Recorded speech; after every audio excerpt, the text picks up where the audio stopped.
We talk all the time about how protein is important, and if you need some ideas, then this video is for you. If you don't know me, my name is Summer. I'm a registered dietitian and a member at Joint Sequence on my own weight loss journey, and these are protein foods that I have on hand in my house at all times. I love a protein shake. I buy whatever's on sale and I mix up the flavors. I use a lot of fat-free cheese, string cheese for snacks, and Greek yogurt for sauces and dips. I'm not very good at boiling eggs. I always make a mess, so I just buy them pre-boiled. Love these as snacks, easy grab and go breakfast.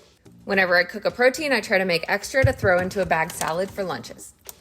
I love a low-fat deli meat. This one has so much protein and hardly any fat.